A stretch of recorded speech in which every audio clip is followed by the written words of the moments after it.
Hi అండి. మనమైతే లోపలికి వెళ్ళడానికి రెడీ అయిపోయామండి. మన షార్ట్ వీడియో చూసి ఆ లాంగ్ వీడియో చూడడానికి వచ్చిన ప్రతి ఒక్కరికి థ్యాంక్ యూ సో మచ్ అండి.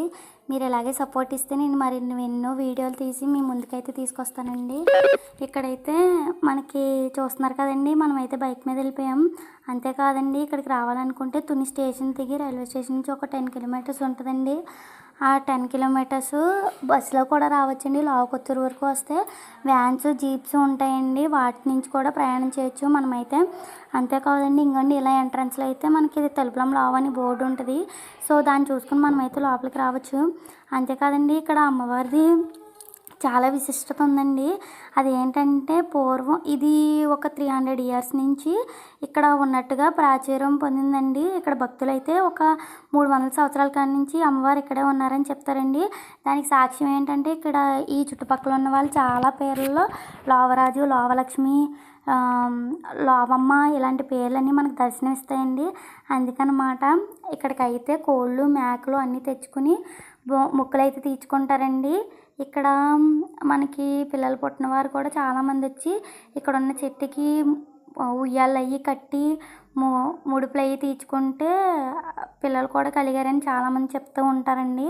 ఈ అమ్మవారు అంతేకాదండి, మీరు నరసింహారావు గారు మన గరికపాటి గారు చెప్పింది వినే ఉంటారు. తలుపులమ్మ తల్లిది ఏంటంటే, వాహనాల వెనక తెలుపులమ్మ లావా ఆశీస్సులు అని గట్రా ఉంటాయి. ఎందుకంటే ఈ అమ్మవారి యాక్సిడెంట్ల నుంచి వాటి నుంచి తప్పిస్తారని కూడా చెప్తూ ఉంటారండి. ఇక్కడ ఆ వెహికల్స్ యొక్క నెంబర్స్ ఏమైనా బోర్డ్స్ మీద రాసి అక్కడ చెట్ల కింద అది పెడతా ఉంటారండి. అలా చేసినట్టయితే మనం ఎన్నో కష్టాల నుంచి తప్పించుకోవచ్చు. వాహనాలు బాగా ఉంటాయని చెప్పడానికండి. అంతేకాదండి, ఈ అమ్మవారు అయితే 2 కొండల మధ్య వెలిసారండి. దారకొండ మరియు తేగకొండ, ఈ రెండిట్ల మధ్యన వెలిసిన లోయలో ఉన్నారు కాబట్టి అది లోవా అని పేరు వచ్చిందండి. అంతేకాదు, ఈ అమ్మవారికి తలంపులమ్మ తల్లి అని పేరండి. అది తలంపులమ్మ తల్లి అని అలా పిలుస్తూ తలుపులమ్మ తల్లిగా పేరు మారిందండి. దీనికి అసలైన విశిష్టత ఏంటంటే అండి, కృతయుగంలో వింధ్యాపర్వతం, మేరు పర్వతం తాను గొప్ప అంటే తిన గొప్ప, తిన గొప్ప అంటే తన గొప్ప అని ఎత్తుకు పెంచుకుంటూ పోవడంతో సూర్యరశ్మి భూమికి చేరక చీకటి అలుముకుందంటండి. దేవతలందరూ అగస్త్యముని ప్రార్థించగా ఆయన దక్షిణ భారతదేశ యాత్రకు బయలుదేరి వింధ్యాపర్వతాన్ని వంగి ఉండేలా ఆదేశించారంటండి. తర్వాత దక్షిణంలోకి వచ్చి ఇక్కడ లోవన్న అరణ్య ప్రాంతానికి దారుతుండగా అగస్త్యమునికి చీకటి అయిపోయిందంటండి. అప్పటికి ఆకలి దాహం అన్నీ వేస్తుంటే అప్పుడు అమ్మవారిని తలుచుకోగా ఈ అమ్మవారు ప్రత్యక్షమయ్యారంటండి. అతని దాహం అయితే తీర్చారండి. తీర్చగా అమ్మవారిని ఇక్కడే ఉండమని చెప్పి అగస్త్య మహాముని మాట తీసుకున్నారంటండి. అందుకని అమ్మవారు అప్పటి నుంచి ఇక్కడ ఉండి భక్తుల కోరికలు నెరవేరుస్తారని ఒక నమ్మకం ఉందండి. అంతేకాదు, ఇంకో కథ కూడా ప్రాచుర్యంలో ఉందండి. ఒక రాజుగారి కలలో వచ్చి, నేను ఇక్కడ ఉంటాను, నీకు పాతాళగంగని ఇస్తాను అనేసి చెప్పారంటండి. అప్పటికే ఆ రాజ్యం కరువులో ఉండేదంటండి.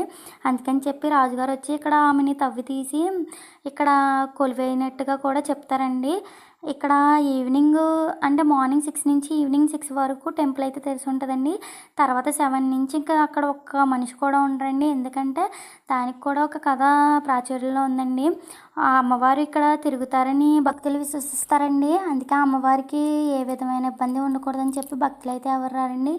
మీరు ఒకవేళ తునిగానే వస్తే ఖచ్చితంగా ఈ లోవనైతే విజిట్ చేయండి. చాలా అంటే చాలా అద్భుతంగా ఉంటుంది. ఈ వీడియో మీకు నచ్చినట్టయితే మన ఛానల్ లైక్ చేసుకోండి, సబ్స్క్రైబ్ కూడా చేసుకోండి, ఇన్స్టాలో ఫాలో అయిపోండి. ఇలాంటి మరిన్ని వీడియోస్ కోసం బెల్ ఐకాన్ అయితే క్లిక్ చేసేయండి.